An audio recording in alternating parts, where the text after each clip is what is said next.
Yeah, we don't have the big fancy intro today, so we can. I guess we should just start. So, how you doing, Brian? Good. Have John's fantastic, and now everybody, another exciting episode of As the Disc Spins. Exactly. How are you, Casey? How are you feeling? I guess I just heard a cough. So, are you over the flu? Yeah, I'm actually okay. I don't know what it is. Just a winter tickle. Nothing really to worry about. So for those of you tuning in, you guys aren't tuning in on YouTube, but you'll see this tomorrow on YouTube. We are on Zoom tonight, and I'm just admitting one more.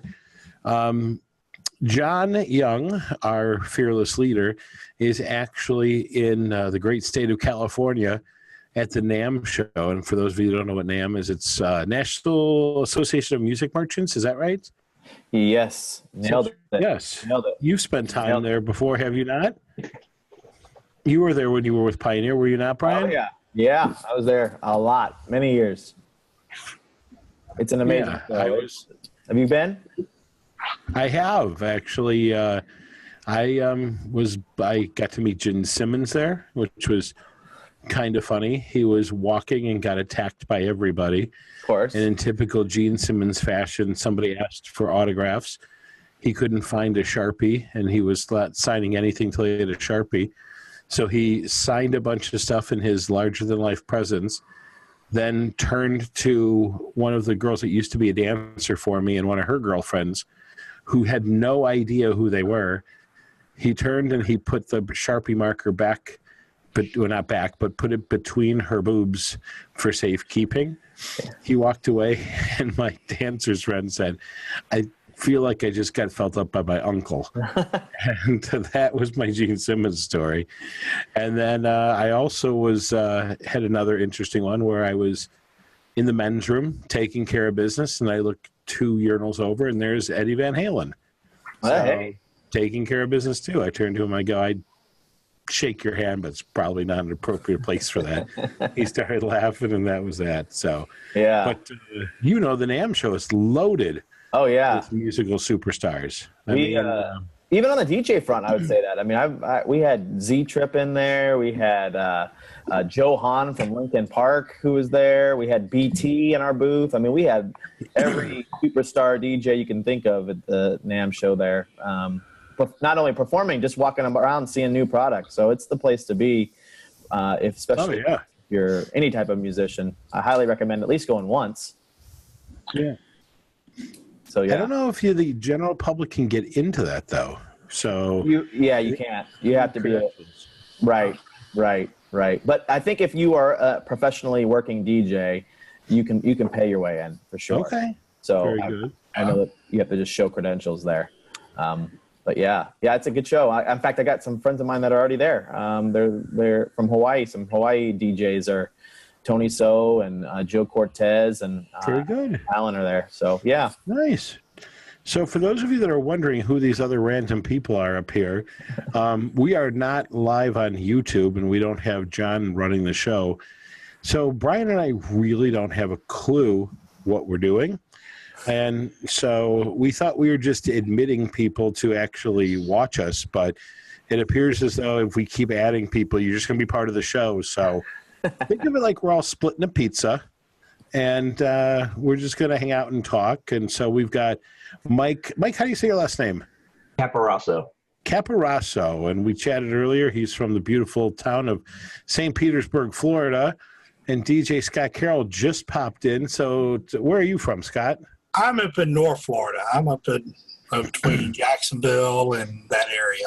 So okay. I'm about 65 miles west of there. A little small area, almost to Tallahassee. Okay. Yeah. Still got the country part of Florida, you might say.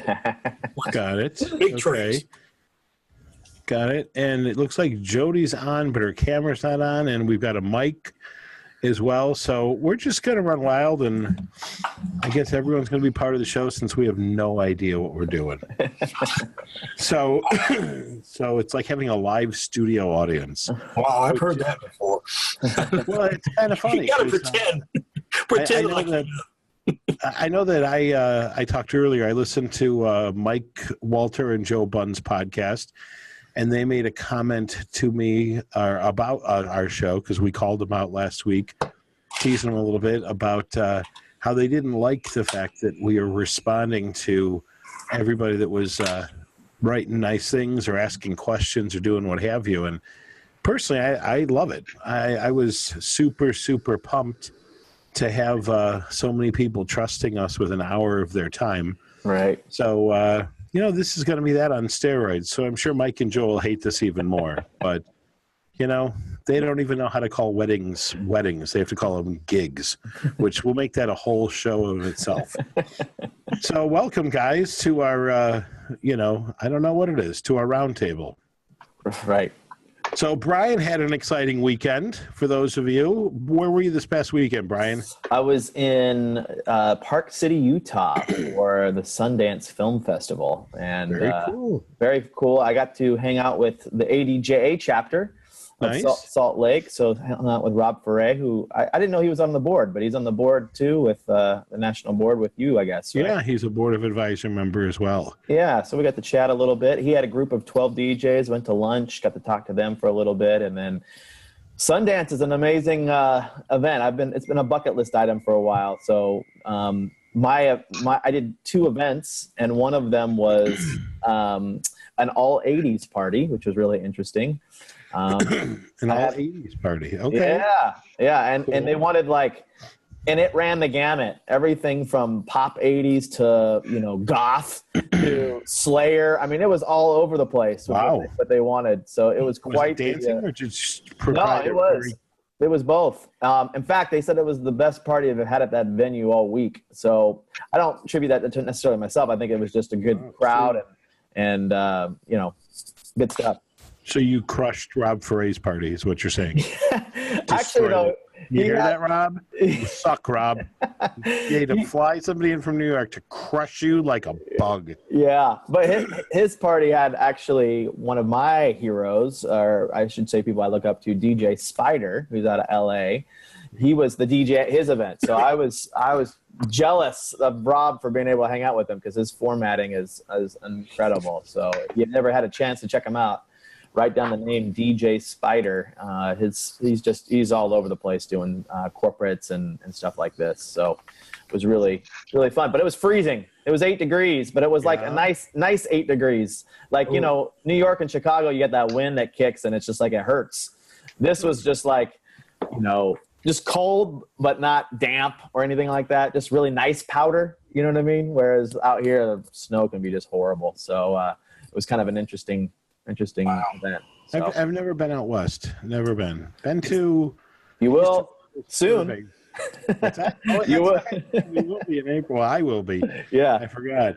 Yeah. So, but I'm going to a private conference for those of you that are trying to figure out what the hell he's talking about. But I was invited to a private conference in Twin Falls, Idaho. So I'll get to see the fabulous falls of Idaho, Twin Falls, Idaho.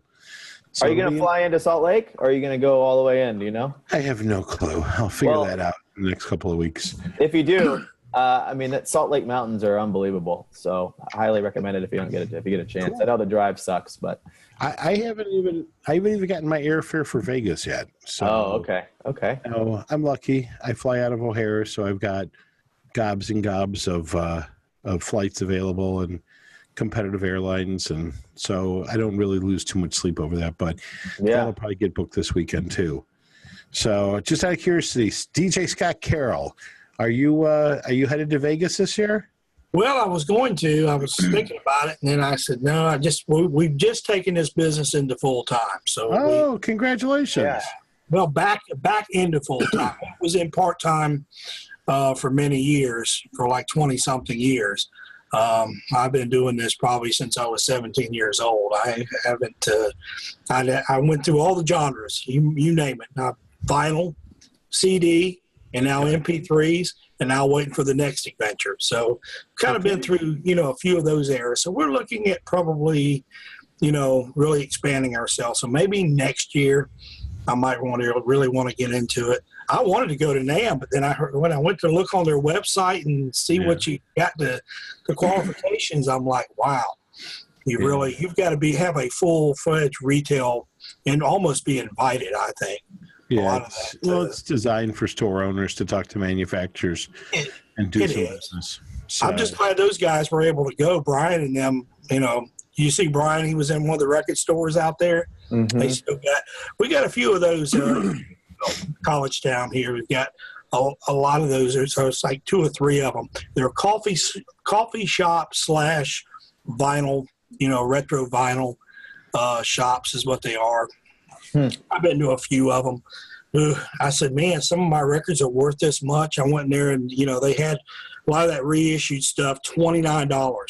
$29 for an album.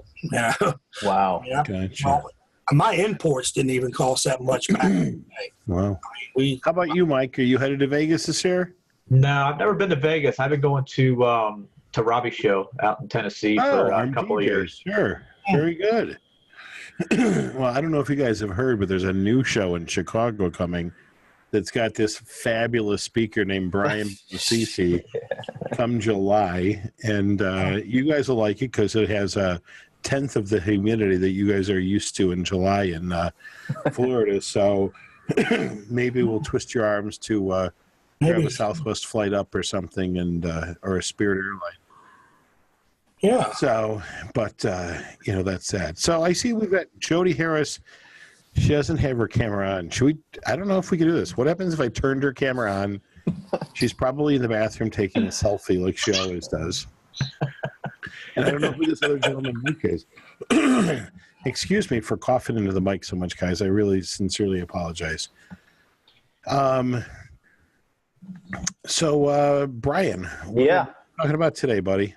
So I was thinking about just talking through what we're doing right now currently. I call it the winter workflow because I look at it as our primer season for when we actually start doing events. Because outside of Hawaii, really, most of us, even if we're in good weather areas, we don't typically aren't doing events until March, April, and then kind of carry on through the rest of the year. So.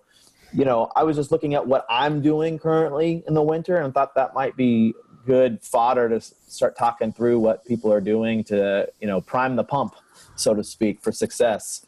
And sometimes that looks different for, what your rest of your competition is doing. I think to kind of have a leg up, part of it is just to kind of try different things. So like different networking groups, different, pricing structures, changing your packages, just kind of tweaking things a little bit so you have a conversation starter when you are meeting with like planners or venues and things like that, because the more you can get referred in, the better. So this is a great time to kind of do. So tonight, literally, I just came back from a networking meetup that was an organization that I've heard of, but I had never tried before. It was called SITE. SITE, which stands for the Society for Incentive Travel Excellence. So these are people who are basically courting companies that have incentive trips, and they need entertainment when they do these things. And so they'll utilize SITE as a resource and get their planner, get their entertainment.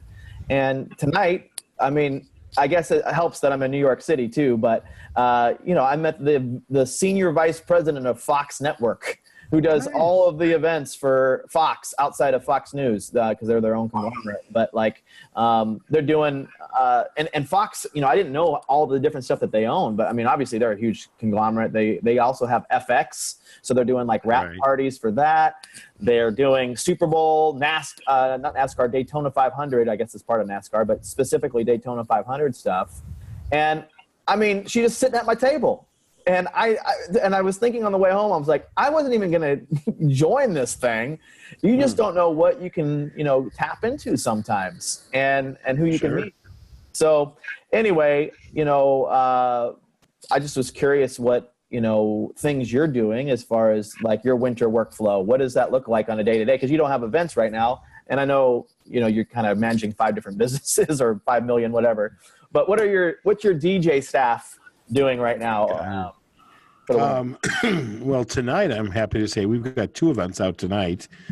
We're doing I guess they're not technically holiday parties, but we have employee appreciation night for the Deerfield Hyatt, as well as for the Embassy Suites, Naperville Embassy Suites, to which we're both good friends with them. So it's our time to work with those that refer us so readily, and so we're going to be working with them. And then tomorrow afternoon we have a corporate event, but you're right, it's a much slower time of year, but this is the time of year that I call bridal Christmas, and I believe that all of the newly engaged brides to be are driving, and you could see it on all of the Facebook DJ chat boards where everybody's upset because everybody's asking for prices, but this all goes down to the same thing, which I believe is just we deal with a consumer that's never shopped for our product or service before. Mm-hmm. And so as a result of that, you don't know what to ask. When you go for tires, Brian, mm-hmm. do you find yourself asking about steel belt ratings? No. Do you find yourself asking about what tires are even made out of? No. Okay? No. You default to what is this going to cost me? Right. And yet I don't know if the people at BF Goodrich shake their head going, I can't believe this guy Brian wants to be so cheap. He's going to put those tires on the car that he's going to drive in the winter and in the sun and this. Right. And, so I don't find myself getting upset about that stuff. I just take it as part of the learning process. And the nicer I can be to them, hopefully, the more that they'll remember me and choose to come in for and invest their time into talking to me about it. But I'm deep in bridal show season, both as a producer and as an exhibitor. So we've had 2 so far this year. It's been a little bit slower than I'd like. And then we're off for the next 3 weeks.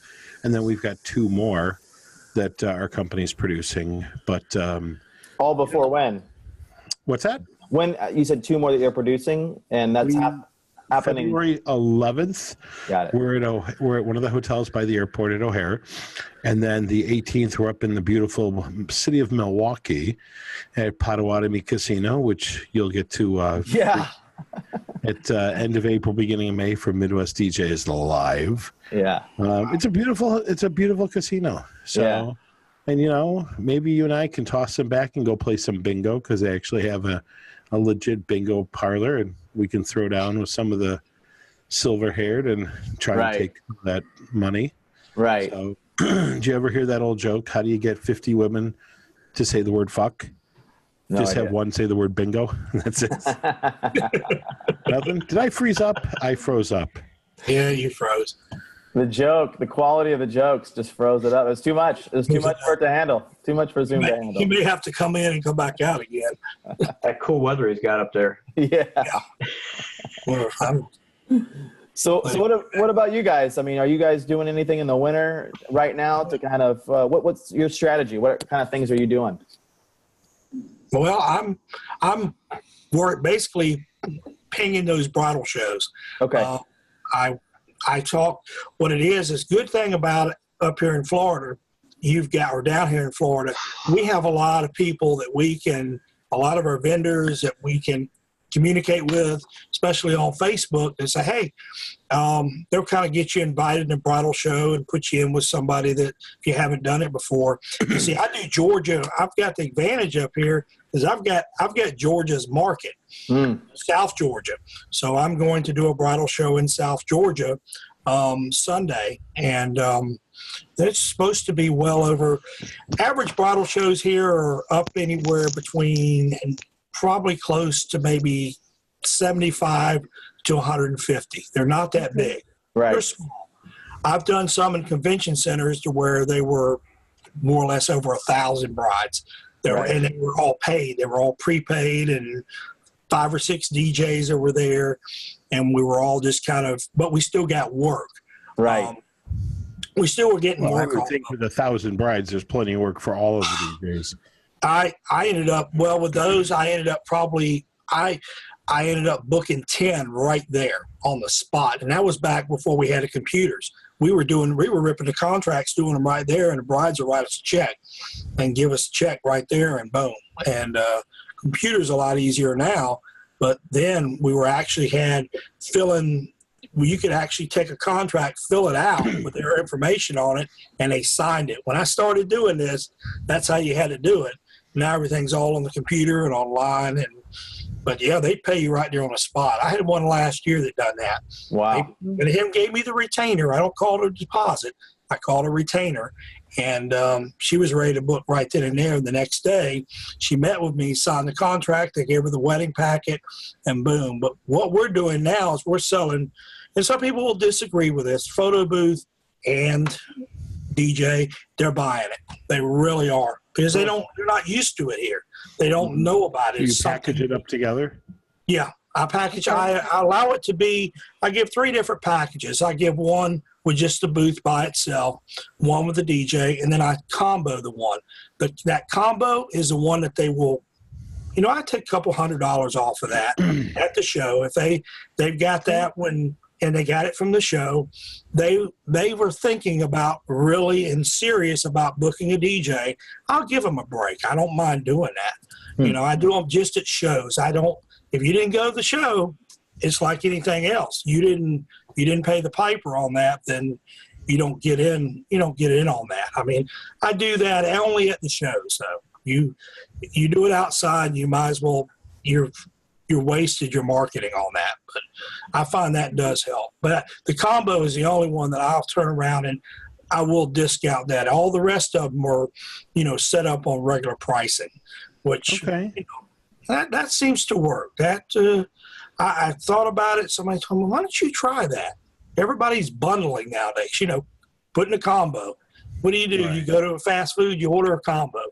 Comes with a drink. McDonald's did it in the early 90s. And it's worked. So absolutely. So how about you, Mike? Go ahead. For me, I mean, I've gotten in with a gal who does she does a lot of wedding shows, and she basically puts them on, and she's, for the last 2 years now, she brings me in as many as I can do, and she'll charge me very minimal for my table. Okay. And I host I bring in a sound system and I host and make all the announcements and everything.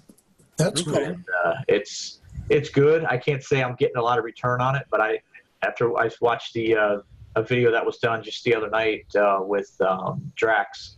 Yeah. And realized that I think I've kind of been doing my wedding shows all wrong. So. Okay. But do you MC the fashion show itself? If they have one, yes. Not all of them do, but they had a sweetheart table set up for one vendor at one of the shows, and I did like a mock, best man toast. Okay. And the crowd loved it, and so you were like the best man. Exactly. So you started out by saying, for those of you that don't know me, even though the DJ just said my name is blah blah blah, and I'm the best man. Exactly, and I said, this wonderful couple here, they've known each other for. And I looked at my watch. I said, about a half hour now. And, they're happy to tie the knot, and just kind of did the little mock. And the brides were laughing. I thought it was great. Okay.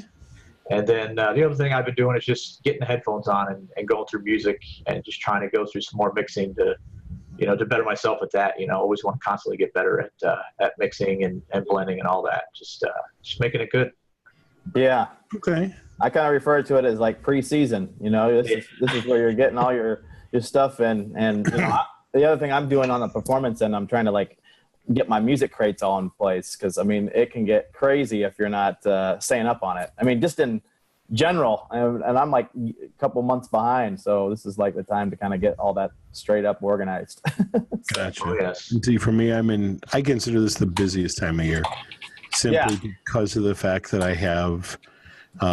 Take away the fact that I'm producing bridal shows, but really, I want to spend all of my time emailing, pounding the phones, making sure that my proactive marketing is out there. And for me, I've always found like end of November through like end of December is when I would go visit banquet halls and kind of go from there. So because that for me is a slow sales time of year. So Right. So that's all. Right. Yeah. So who's that? Jody? Jody finally. Hey, oh, look I made it. here. I know. I wasn't in the bathroom doing a selfie. But thank you guys for doing this tonight. This is awesome. It's nice to be here with all of you. Yeah. Well, it's really because we have no idea how to use the software. So I'm surprised you and Brian don't know how to use Zoom. No, The we two don't of use you Zoom. guys.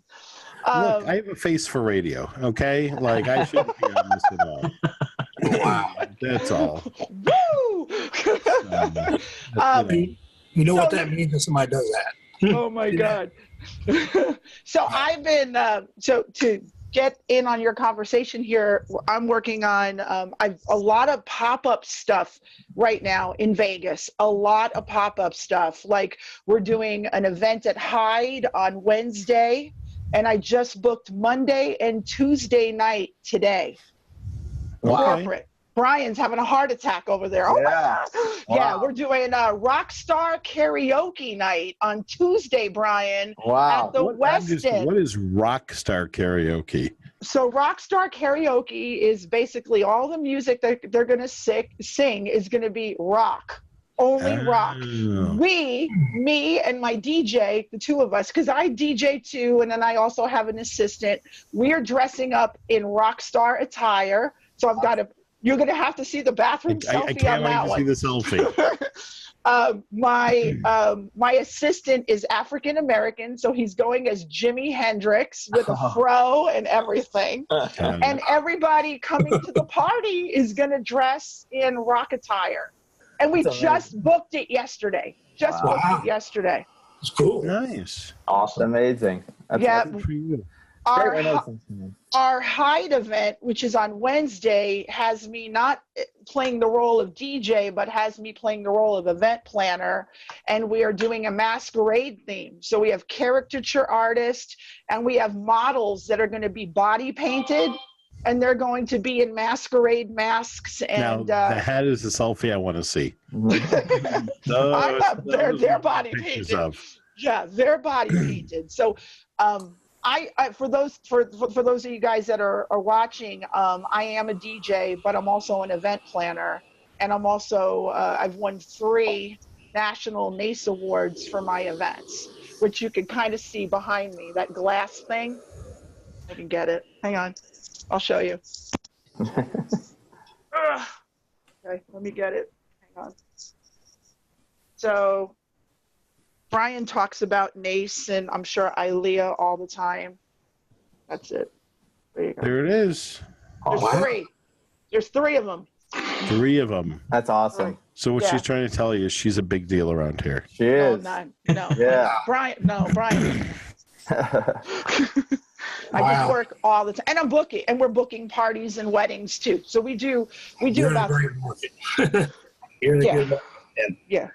do about 300 events a year. Well, 300 weddings and like 200 corporate events a year. So, and it's not unusual, like I said, to get a call for an event maybe tomorrow that might be happening tomorrow.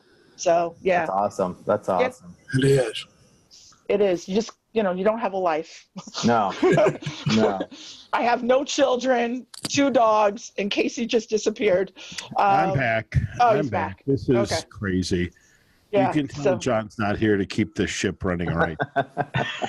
But it's a different market than everybody else, just because it's Vegas and stuff. We just did, Tuesday night, we just did 2 events for the World of Concrete. That's the biggest show in Vegas, right? I think it is. CES, or one of them. CES, yeah, and Concrete, and they're back-to-back, CES and Concrete. So we did 2 parties for Concrete. One had an Elvis impersonator running around and taking photos with people. The other one had a DJ just playing music for 2 hours. That's it. Wow. Okay. Just 2 hours. No dancing. Just background music. Yeah, just background music. A guy that I know that's in the Go-Go Club world, isn't he's out there? His Snapchat, isn't AVN out there, or was it just out there? It's going on right now. Gotcha. Yeah. It's going on right now. Snapchatting from the show floor, and people were, I guess, showing everything with their pasties on. It was AVN for those of you guys is Adult Video News, and we've done a few parties for them, but yeah, it's crazy. Those are crazy parties. It looked like it was crazy. Yeah, big time crazy. So yeah, and that's at the Hard Rock. That's going on at the Hard Rock Hotel. Your favorite, Casey. Your favorite. That's your spot, Casey. I am a degenerate gambler only at the Hard Rock. So it's a beautiful hotel. The Hard Rock is awesome. Very cool. There's a certain irony of the fact that there's a DJ show that's music-based that is not held at the Hard Rock. Yeah. So, I don't know. We got them all over in Florida here. We got one in Orlando. We got one down in Hollywood, Florida. I've been to the one in Hollywood, Florida. That one's nice. Yeah. Isn't that where Anna Nicole used to hang out? That's where, yeah. It's great. So she died there. No, I don't think she died there. Yeah. Oh, she died there? They found her there, yeah. Yeah, they found her there. They found her in the room and everything. They in fact, I think they went after that and changed all the room numbers and everything around. Wow. Okay. Yeah. Well, I'm sure they did that at the Beverly Hilton too, right after the Grammys with Whitney Houston. Because Whitney Houston passed away at the Beverly Hilton. You know what's interesting, though, and kind of sad at the same time? You see all these huge celebrity homes, and all of these people are dying in hotel rooms. Like, what's the point of getting all this mass? I mean, who knows? At least Elvis died at home on the throne, right? I mean, kind of the way that went. Yeah. But so, Jody, you're in a different kind of a market. What is this time of year like for you to? What are you doing this time of year to fulfill your goals for 18, get 19 started? You know, in some industries, like our friends in the bar and bat mitzvah world, they're already booking 20. So, they are. What are you doing? Well, right now our website needs a major rehaul. So I've been trying to get a lot of the website stuff done, and it's hard because, you know, I do have 2 people that work for me part time, but I really, that's my baby. That website's my baby. So, you know, working events like I'm doing now and trying to set time up to work on this website. And, you know, that's just major right now. I think, you know, being in a destination city, and I'm sure Brian will agree with me because he travels all over the world, having that website represent your company and brand is crucial. Yep. We're doing a rebrand. I'm doing a rebrand too. So I'm not rebrand, but just a refresh because it just needs it every couple of years just to keep it, you know, fresh. Because I'm in the room with some big time people around here, man. I'm telling you. You're what? I'm in the room with all these big time guys here. I'm telling you. Who's big time? I'm not big time. Brian. Look at my website. Yeah. Oh man. I just managed to convince John that I knew something about the DJ industry, and he gave me a show. So that was that. We all fall into this by accident. You know that, don't you? Yeah, I don't picture kindergarten. I did when I was in radio. That's how I ended up. You know, I was the kid, and hey, let's get the kid. He'll do it. He'll do anything. And I said, okay. I started making more money than the program director and went and said, hey, it's time to go. And I hauled, that's back when we had to haul our music. You didn't have no choice but to haul it around with you. And cassettes, I wish I had a dime for every cassette that I recorded. 45 minutes on each side. I mean, that's how you created your playlist back then. Right. You recorded like your performance or you? No, you know how you do something for your dinner hour and stuff like that? Back then, you had to either do it live or you recorded it on tape.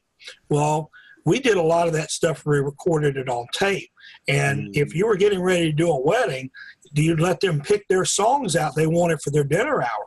I did that continuously back then. It wasn't drop and drag like it is now. You literally had to go in there and record the songs that they wanted. Okay, otherwise, so you would set up your stuff the week of their wedding. No, I did it at home. I recorded the songs they would pick out a week before their wedding. And so you spent an hour making an hour-long cocktail cassette rather than just DJing it live at the wedding? I would do that sometimes. I would. We did that back then. I mean, it just now 90% of the time I did do it live. But sometimes we did. Now, Christmas parties, we have all our Christmas music on the cassette, that type of thing. When I worked in the bars back in the day, before we kicked it off, we had background music going, and we recorded all our background music on cassette. Now, we rotated them. Every week I did new stuff. You had to go in there and record it and do all new stuff and everything else like that. We had cart machines back then that we recorded. Now everything's done. All your drop-ins now are all done MP3. I've got, it's a lot easier. It is, but at the same time, it can be difficult. But back then it was, you did everything. I did everything 90% of the time live. You had to be behind the booth. I would do a lot of my stuff that I would do interaction stuff on. I would segue it in on cassette so that I could come out from behind the booth if I didn't have an assistant. They said, how'd you do that? Now you can do it on remote or off the phone. There's a program you can actually do it on your smartphone and control your DJ software. In fact, I think Virtual DJ has that. It does. Where you can actually control it. And it makes it easier when you're out there doing something interactive with the group. You can come from behind the booth and actually do it. We didn't have that advantage back then.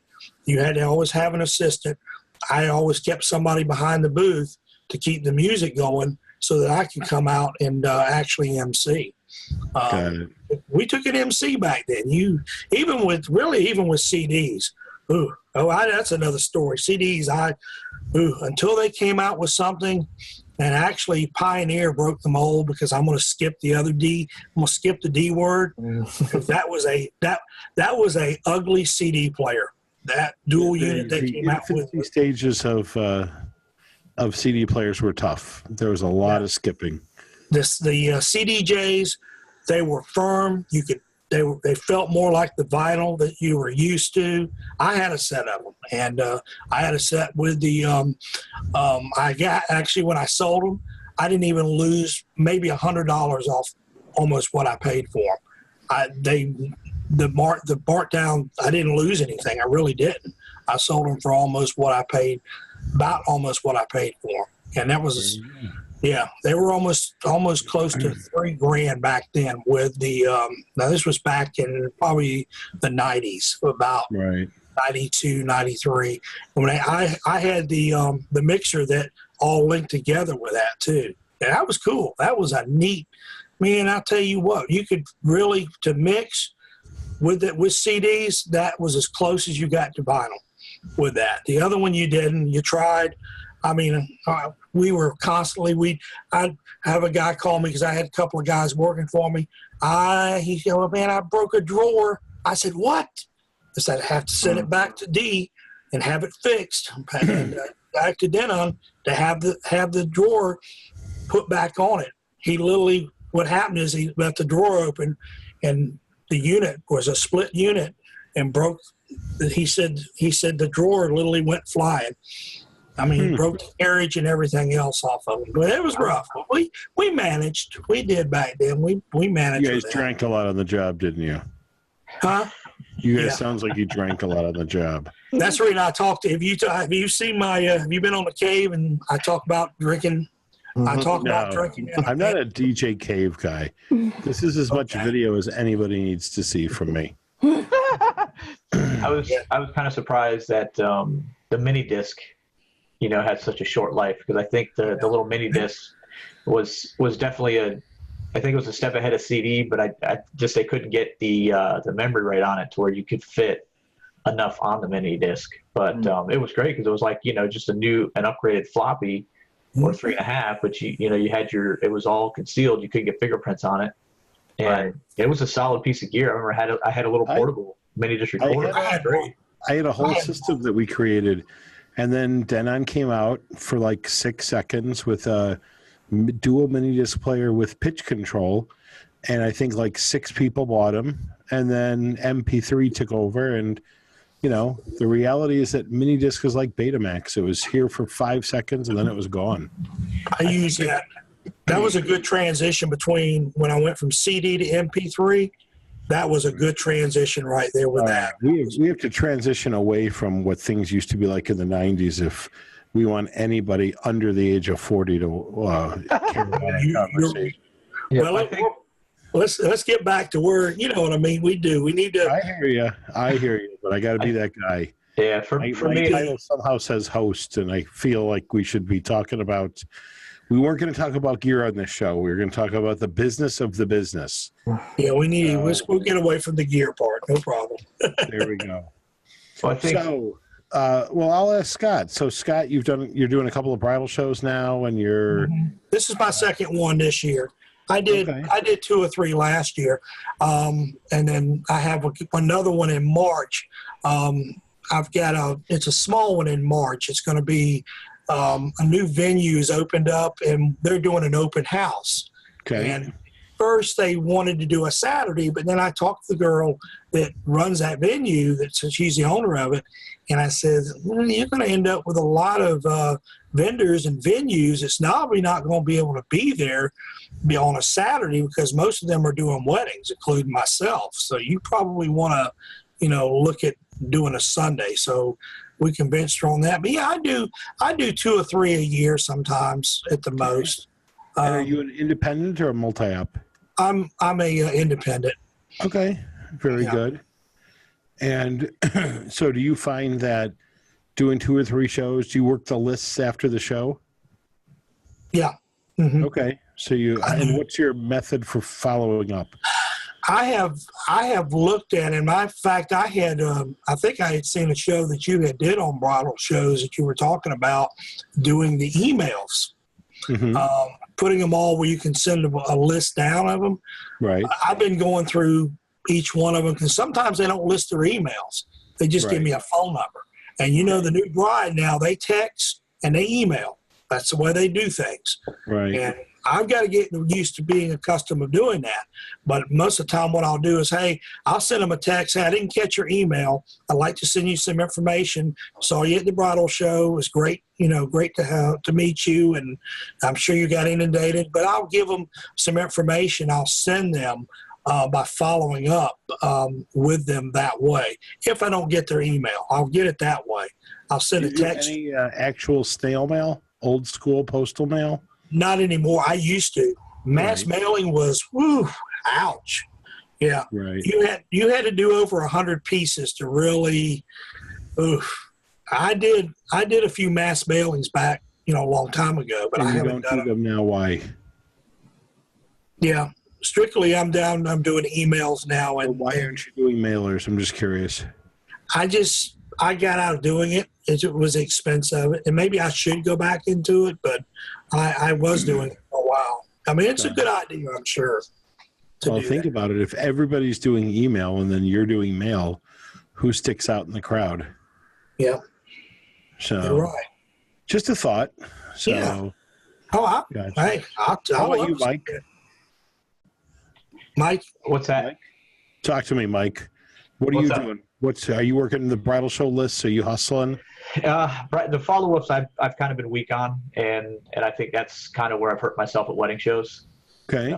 So I'm actually working on. I look back through the list, and pick out which dates I am open for, and I've got a list that I'm actually going to send out, and just reach out to them and say, hey, if, I know your wedding's coming up later this year. You haven't already booked. Let's talk. Got it. And Jody, you're not much of a bridal show person, are you? No, I'm not. A lot of my clients are destination, so I stay out of the bridal shows. Although I do have to say, I think it's great PR. I think it's great to have a booth at a bridal show. It's good for PR purposes, but yeah. And when we did do a bridal show, I got to be honest with you, I wrote you a message. We got a lot of bogus emails. A lot of people didn't give us their right emails. That happens. Interesting. Kind of feel like that's when you ask a girl for a phone number in a bar and they give you a wrong number. Yep. So, not that that's ever happened to me, of course. Never happened to you. No way. Never. Absolutely. But and we only have one bridal show, KC, here in Vegas. There's really one big bridal show, and that's the Bridal Spectacular. And they just had it. Like it's a one big 2-day show? Yes. Yeah. Got it. And they just had it at the Rio, of all places. They held it at the Rio here in Vegas. Why do you say of all places? Because they lost their contract with Cashman downtown, Cashman Field. So they've been there for years. So this was the first year that they did it at Rio, and I heard it went great. The people that I did speak to said it was awesome. They had 2 rooms. One room had the fashion show, and if you were a higher-end vendor, you were in the room with the fashion show. That's where they put the higher-end vendors, your JW Marriott's, your Arias, places like that were in that room. And I heard that those people were complaining because all the action was happening in the other room where all the other vendors were. So people really only went to the show and then left. Interesting. And for those of you that tuned in last week, we talked about bridal shows. Brian's not a bridal show guy. No, I don't do it either. I'm the same with Jody. It's destination people. They don't tend to do it. They tend to, do their research on the online and planners and venues. That's where I get the majority of my business. So. Yeah. Yep. Got it. But I think that's because you're a destination. Well, you're very specialized with you booking yourself personally. Right. And your other business, B-Boy, is destination. That's what Jody said hers was as well. Yeah. So it's always interesting to see that from a different market point of view. So that must be a different market doing it. That's kind of a different market, being able to do destinations. But if it was for you, I mean, hey. But I mean, we do it. So me personally, I'm on the other flip of the side, like where I'm going to the destination. But I have a Florida division of our destination market where people are coming to us. And so those that come to us, they're not going to the bridal shows because they just, it's too much of an expense just to go looky-loo. They can do so much of that, especially with the rise of Instagram and, everything else. Right. They don't need to go to a show to see who the people are anymore. I mean, they can tell right away. And to be honest, they're trusting their planner who is, controlling the majority of their budget. So they're going off of those recommendations. So for me, I've found the value to be invest in those relationships. And those tend to return the best for me, at least, and for our guys. So. And I would tell you, YouTube is huge for me. YouTube. Yes. Yeah. Doing Maggiano's tour. Maggiano's is a restaurant here in Vegas. We do a lot of events with them and Border Grill, and people love our YouTube videos. So I would tell you, YouTube is huge. Yeah. Yep. You say YouTube over Vimeo or? Yes. Okay. YouTube over Vimeo for searchability. If you're looking for really good video quality, what I would recommend is if you're making a beautiful demo video, put it on both YouTube for searchability and then integrate it with your website for Vimeo so that you've got the best possible video quality to show clients that have found you. Gotcha. Did I lose it? Yeah, I think he just froze. Answer that question and he froze. He froze. But I see a lot of, and Brian will probably agree with me, we see a lot of videographers using Vimeo to showcase their work rather than YouTube. They might have a little teaser on YouTube, but they send all their clients to I know I do because we do video too. I'll send people to the Vimeo to see a real wedding. Well, and YouTube is a search engine. I mean, it's the second most popular search engine out there. So the millennial people are looking on there for things. I do it myself when I'm looking for music and things like that. So if they're looking up, they're thinking of this venue, they're going to look there and see what videos pop up. And like Jody said, if you can do some of those venue tours, man, you are going to be, I booked the show this week because we did a walkthrough from a video I did 2 years ago at this. And you probably shot it on your iPhone. I did. There you go. Yeah. So, but just the fact that they could see it set up at a wedding, it took me, 10 minutes to shoot the video, a little bit longer to edit it. But honestly, it could have been non-edited and it would have been fine. So when you say venue tour, you're going to the venue, setting your gear up and just videotaping your gear there, or is it actually an event that you do there? No. So what I'll do is I'll set up everything and then I'll get there 2 hours or 3 hours early, whatever the case may be. But the cool thing is you want to do it when you're doing a wedding because that way they can see how it's laid out, the room's laid out, with actual tables, so they can get a vision for what it's looking like. Because guess what? These venues aren't doing this. They're not doing these videos. They're old school. You know what I mean? They barely have current pictures. Most of their pictures are from like 5-6 years ago. Yeah. So, Okay. So if you're able to say, hey, here's and the one that we did at this one venue that we booked, we did it 2 weeks in a row because the setup was different both times, the way that they configured the room. So we said, oh, hey, here's one that we've done indoors. And this video like is so old, but like it's the one thing that's out there that if someone typed in, this particular venue and wedding, we're like one of the few professional ones that are out there. And wow, it's great. So it's definitely a way to do it. But you could honestly, Mike, do it without that stuff. I think that's the best case scenario. But sometimes if it's a brand new venue that's just opened up, we want to be one of the first people to go do it. So we'll say, hey, listen, we're at this particular restaurant. It just opened, and they are starting to do private events. Let me take you through a real quick tour of what this place could be for your event. And the key is keep it short. People's attention span isn't long, so you need to cut that thing to like 2 minutes or less, and really point out the keys, like the key selling points. And the cool thing is when I do that, we will send it to the venue and say, hey, listen, look what we just created for you, and then they love you even more. So they're pushing you as well. Okay, awesome. So definitely recommend it. Agreed. Very good. Yeah. Very good. How about you, Jody? What are you doing? Are you just working you work your contacts 24/7. Yes. So it's not a seasonal thing like the first quarter of the year. No. Are you doing anything specific for the first quarter of the year? I'm very active with the Las Vegas Wedding Chamber of Commerce. So I sit on the board of directors. So I'm right now doing a lot of Las Vegas Wedding Chamber stuff. I'm also on the board for NACE, the National Association for Catering and Event Professionals. So those are keeping me busy really right now, those two associations. But I do work my contacts all the time. I was just in Henderson yesterday, the town of Henderson. I had a business meeting, and then I went out and visited 2 venues, and they were super cool. So, yeah. Good. Now, do you do the pop-in, or do you always have an appointment?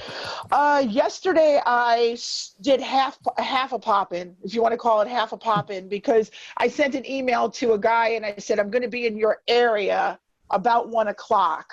So I got there about 1 o'clock, and then I did an extreme pop-in at a golf course, and I was actually looking at the venue for a client who wants to have a wedding in Henderson. So I went to look at the venue, and then I said, well, let me knock on the catering lady's door. Sure enough, I came in. She recognized me from the wedding chamber, invited me to sit down. I spent about a half an hour with her. Nice. Yeah. That was interesting. If you guys listen, and I know Brian said he's going to listen to Mike and Joe's podcast. Did you listen to it today at all, Jody? I did. Yes, okay. I did. So they talked about the pop-in, and both of them are opposed to the pop-in. I'm a big fan of the pop-in, but I respect people's time. So when I do a pop-in, I'm there with a mission. Usually, I'll never, ever pop in without having goodies. So candy bags or we work with a bakery here all the time that puts platters of cookies together. And it's great because we'll pop in, leave them something nice, and then it's always nice to see the social media mention that Keith Christopher was here or what have you, and it's always great to see them. Absolutely. So I'm a quick in, quick out kind of a guy. So that's if you're going to pop in, that's the way you have to go. You have to go quick in, quick out. But I'm not a fan of the pop in. Honestly, I'm not. And I do know for example, that the venues, the bigger hotels, your Caesar's Palace, they don't want pop-ins. No. You're taking a valuable potential sales time for them to book 60, 100 rooms. So the last thing they want to do is not have it scheduled on their schedule and, possibly miss out on a booking where someone is coming in and they're going to go somewhere else just because they can't get in to see them. We've talked about this at our NACE meeting, Q&A, how to get work from a catering director.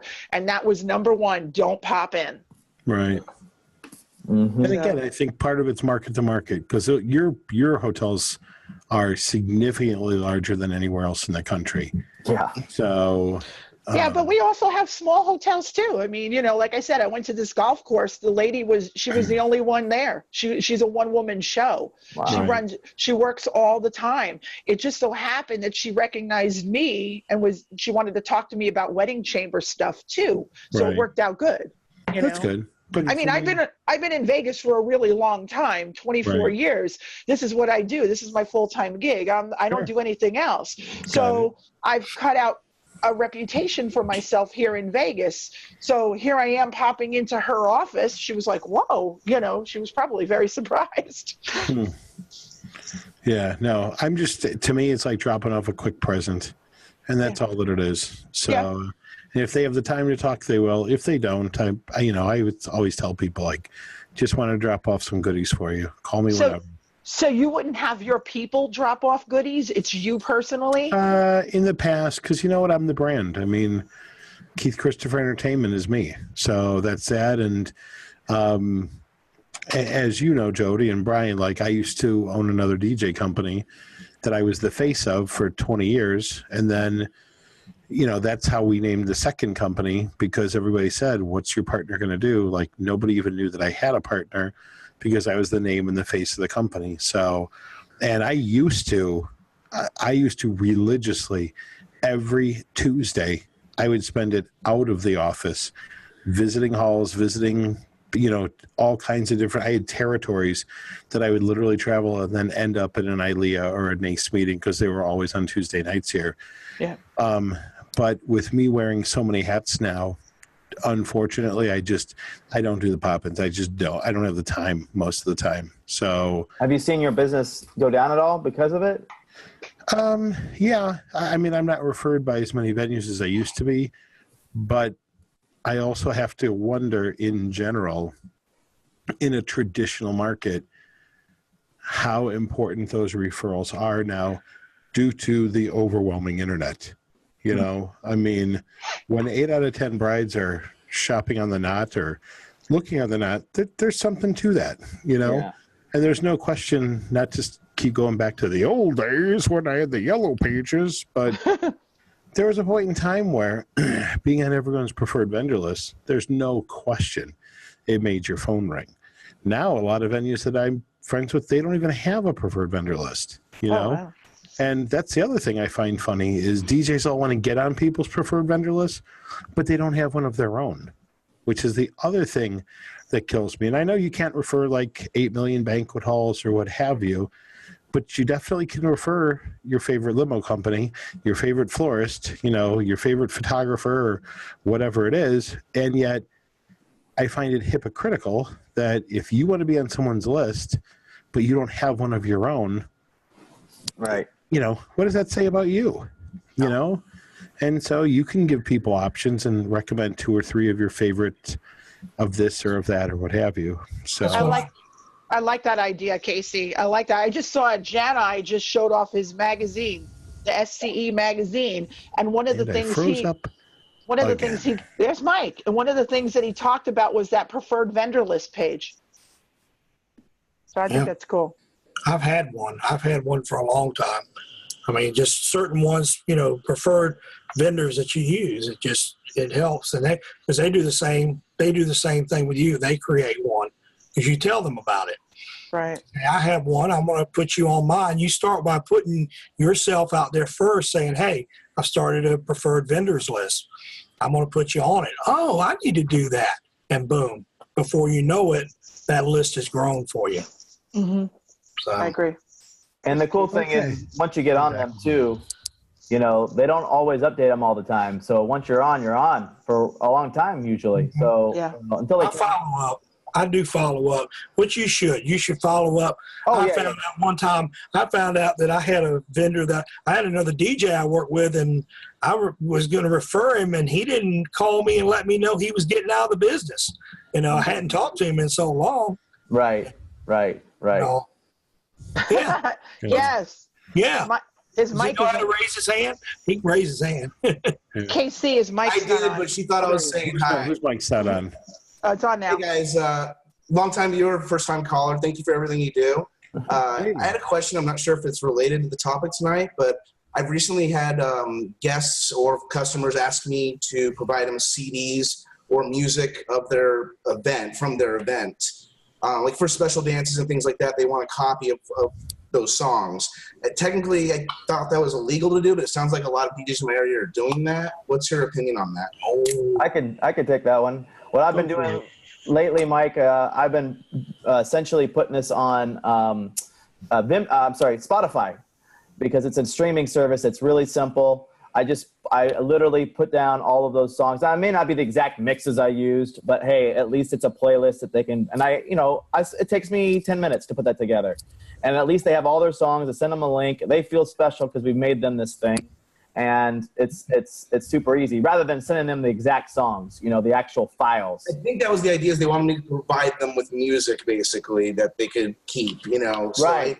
That's music sharing, which isn't legal to my knowledge. That's how I basically responded. They weren't the happiest about it, but I kind of feel like that was the right thing to do. Well, you did right, in my opinion. Yeah. If you do the Spotify thing, though, you are kind of giving them the music, if you will. I like that idea. I think that's a great, instead of just, no, I can't do that. Like, hey, I can't quite do that, but this instead, Right. So thank you. That's a great answer. Now, do you need a certain Spotify account type to do that, or will the free one allow you to do that? Free one will allow you to do it. I'm one of those ones that I don't pay for it if I don't have to. Right.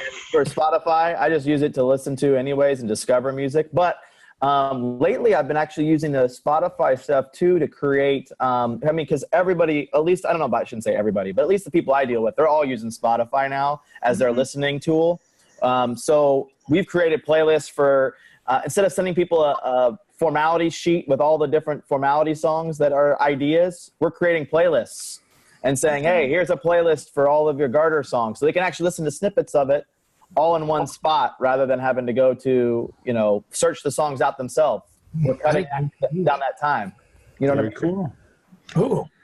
So, all right, guys. Well, I hate to say goodbye, but we are at an hour. And so thank you to our Mike's gone. Boom. That was it. Like a hit and run. He grabbed a beer and he ran out the door. Oh, there he is. All good. So, Mike, I know you've been listening the whole time, but thanks for popping in. Thank you, guys.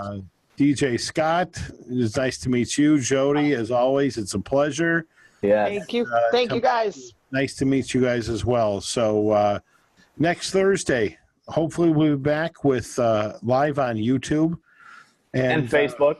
And we'll be able to talk to each one of you by reading it, which will just annoy the crap out of Mike Walter, which is, it's my goal in life. So thanks, guys. Make a great weekend, and make it a great week. We'll see you next Thursday. Sounds good. Bye. Thank you. Bye.